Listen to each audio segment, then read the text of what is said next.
Dating advice for those 20-something and 30-somethings in a big city. I'm Lauren. I'm a therapist and content creator in New York City, and a lot of our clients at my practice talk about dating and want dating advice. And also, I'm in my 30s and the majority of my friends are single, so we're figuring this out in real time together. So these are the things that I keep brainstorming with my clients that I'm actually seeing work. As much as I know the dating apps suck and are terrible right now, I do recommend staying on them just because I feel like it's kind of like eating your vegetables. Like one of those things like a LinkedIn profile. Like I feel like you just like kind of have to have one. You may not get a job from it, you may not get a boyfriend from it, but what if there's like a really good gem that just like pops in and you're not on the dating apps? Like I feel like there's no harm in still being on them. A little swipe here and there, like you never know, someone might just like pop in. I have seen some people who hate the dating apps still meet people on them lately. The second and most important thing is doing things and doing things by yourself. Times that I have heard about people actually meeting people, they are not with a big group of girls. And I love my girlfriends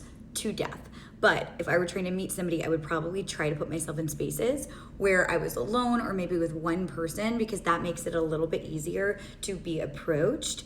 And becoming a regular at a few different places, because in a city like New York City, it's so big, you could literally see someone on the street and then never see them again.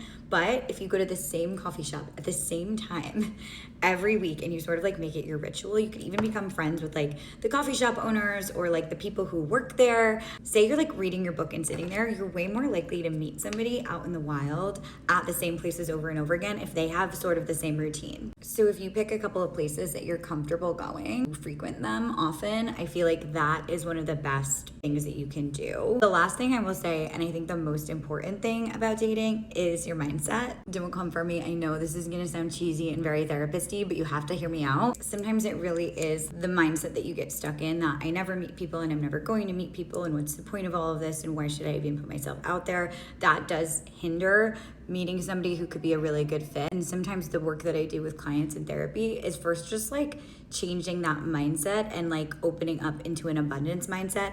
And then their eyes are open. They're saying to themselves, I could meet someone today. How exciting would that be? They're looking around. They're taking an extra lap at the bar, more willing to put themselves in spaces and more willing to have conversations with people because they're like hopeful and feeling like they're going to be a great partner to somebody. There's also something about speaking it out loud. A lot of people are embarrassed to say that they are looking for a partner because it makes them seem like uncool, like a boyfriend girl, and like people don't want to hear about it. But if the people around you aren't hearing that you're open to a relationship, they may not be open to setting you up. I do think we have to be speaking our goals and speaking these things out loud in order for them to actually happen. So those are just a couple of thoughts. Those are things that I have seen work for people. And if I find out anything else in my on the ground research, I will be reporting back.